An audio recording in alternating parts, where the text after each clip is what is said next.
You saw this already. This is probably the biggest news of the week. Floyd Mayweather saying that he's going to box Logan Paul on February 20th for an exhibition. Didn't I tell you guys this months ago? Something like that. I kind of remember. Yeah. Yep. Yeah, man. We got Logan Paul coming on Food Truck Diary too. Nice. It's very. How do you feel about it, Jen?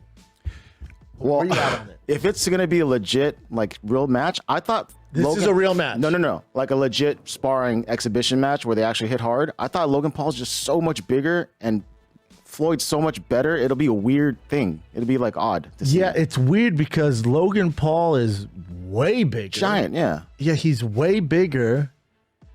And Floyd's impossible to hit. Mm-hmm. He's much smaller, obviously a lot older, but his skill set, I mean, we know where their skill sets are at. Hey, what if Logan Paul landed one? Like a big one. I know. I mean, boxing would go. Boxing would be protesting the streets, man. It's just so an odd matchup. I would never expect these two. Maybe Jake, but not Logan. Yeah, I don't.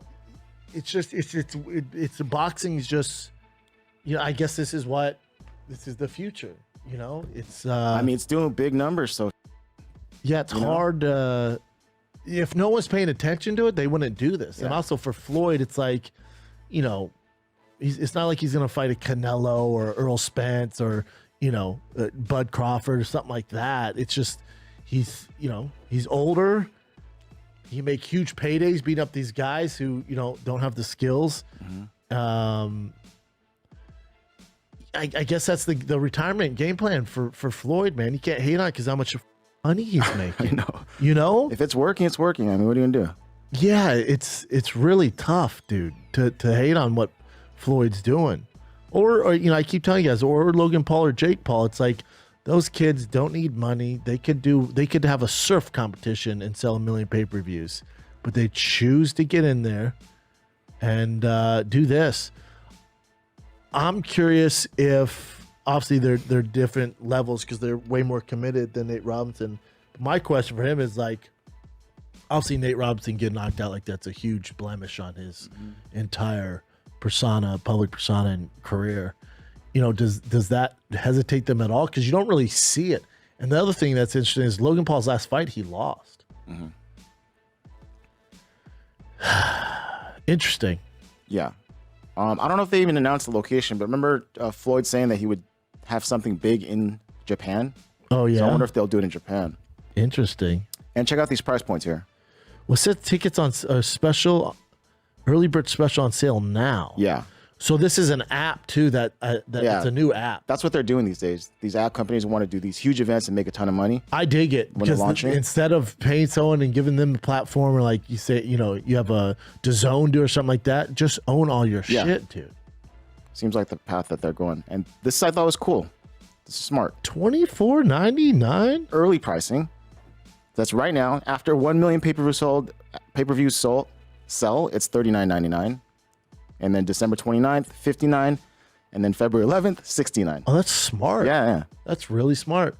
God, $25 is a steal. I know. Well, you remember Logan Paul's audience a lot younger, and then you got Floyd's audience, who's real boxing heads. So they probably went pay $69.99. Like, dude, who's he fighting? And they probably maybe not familiar with Logan Paul. So it's kind of smart because you're like, dude, you can watch Floyd beat up. You know, his fans probably thinking, you watch Floyd beat up this dude. It's only $25. The old heads are like, all right, I'll do that. Logan's fans, the youngest, of course, they want to watch. That. Yeah, that's really smart what they're doing, man. I mean, I'm not gonna buy the 25 early pricing though. I'll wait. You gonna wait? I'm gonna wait to see how this plays out. Yeah, because what do I get my money back if like something happens? Floyd got COVID or something? Yeah. Interesting. But that is, I think, very smart. Very smart. Yeah. Very smart. This was just a soundbite that I thought was funny, but I don't know if it's that funny anymore. But I'll play it for you. This is Jake Paul talking about Conor McGregor and why he'd beat him. He's shorter. He weighs like 170 pounds. I weigh 210 naturally. He's 5'9". My reach is longer. He gets gassed, first of all. He's out of his prime.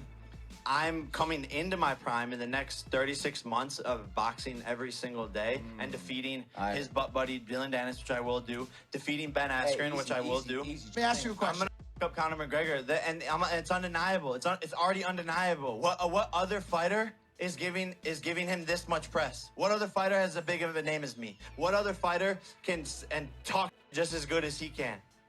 Wow. What other fighter could act? I'm just saying, bro. The press thing. He's got to be right. Yeah. As far as press goes, yeah. I mean, I don't know if Conor needs any more press. Of course, but I mean, he's kind of a one-man machine. Be massive though. And now we're looking at the numbers of these weird fights. I know. Yeah. Can you believe we're talking about Jake Paul? I don't know where to go. It's so crazy.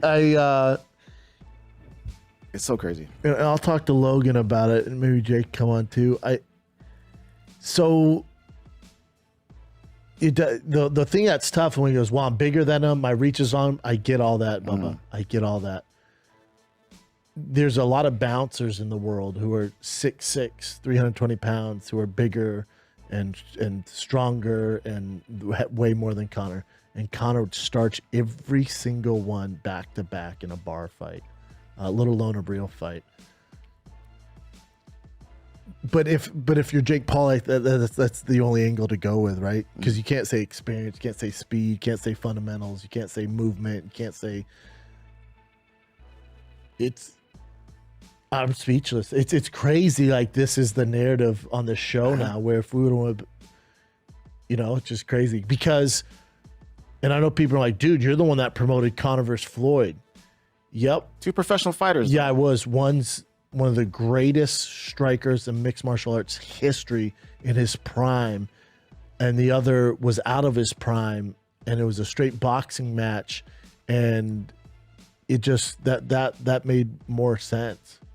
Oh, also this weekend you had Earl Spence absolutely destroy Danny Garcia, and then you can tell they're trying to get Spence to set up the fight with Crawford, and I think maybe they're friends or whatever, but neither guy wants to, there's just nothing, there's no juice there, it's just what's this? So I saw this posted yesterday on ESPN Ringside, and I don't know if this happened before or after, but this is them in the back room. We go neutral. We go there. Vegas or New York. And then when I stop, they'll say he's too small. Hey, so when I stop him, y'all gonna say he was too weak. On my mic. And he stayed at 147. He would not stop. He would not stop. Okay. Crazy. That's what you smoking off. Ask me, hey, who the hardest been hit by? Hey, look, every person that you name, ask them what I done did to them. Ask me who the hardest been hit by. It don't matter. If you drop them and I drop them, what that mean? They both got dropped. This is the worst talking of all time. Here's the problem, fellas. They're trying to build this fight, but they're friends. I don't know if you guys know this. They're friends, and it's like they have so much respect for each other. It's just the worst trash talking of all time. But boxing does need that fight. Yeah. I would love to see that fight. Well, since Spence won, there's rumors about, well, first of all, Bud Crawford for sure, and also Manny Pacquiao. Apparently, Manny Pacquiao saw the fight and he wants to fight Spence. I mean, I'd watch that. I'm not mad at that. It'd be good for Spence. Just get him on more of a mainstream level. And listen, Manny Pacquiao's no f***ing punk, man. Yeah. Remember, his last win was pretty f***ing big, dude. Thurman? Yeah. Just spoke to, what's this, Kevin Iole said, just spoke to Knucklehead Sean of MP Promotions. Knucklehead Sean. He said Senator Manny Pacquiao said he was impressed and thought Spence looked good. Still has the fire to fight in 2020 and would like to take on Spence. Not a bad next move for Spence. It's probably it's boxing, so the chance of us getting Spence and Crawford ain't great. And you mentioned this, so according to the chief of Triller, that the buys were over 1.6 million for Mike Tyson versus Jones Jr. So buys are 1.6 million at the price point of $49.99.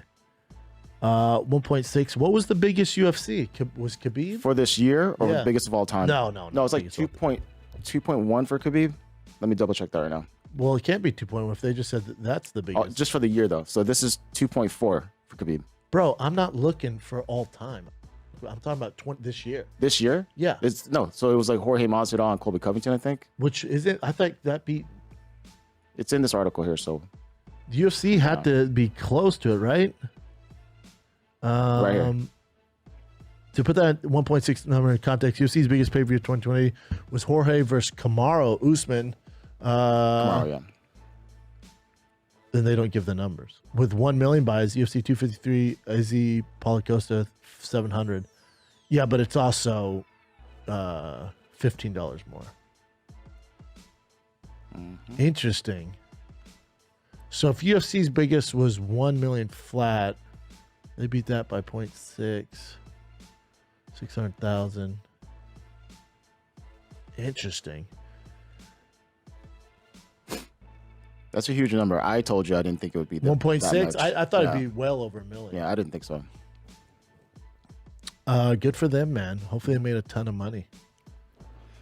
Again, I wonder how much of that had to do with Jake Paul. I know. It's got to be a considerable amount. Yeah, I'm sure he got paid. So many fans. And plus, but I also wonder about Jake's audience because they're younger and they probably stream it mostly, illegally, I would imagine. Yeah, I don't know. That's something Triller. Obviously the UFC figured it out with the streaming with Disney. Disney was like, this ain't happening. Yeah. I don't know what Triller, what their background is, but 1.6 million and illegal streams. That's what's going to be crazy. If that's what his audience did. Which We going Sizzler. I'm just assuming a lot of them. I don't know if his audience is young, huh? Yeah. So, younger people, they kind of don't buy stuff. They're just getting an illegal stream. Yeah. Yeah. But we don't know. I don't know. All right.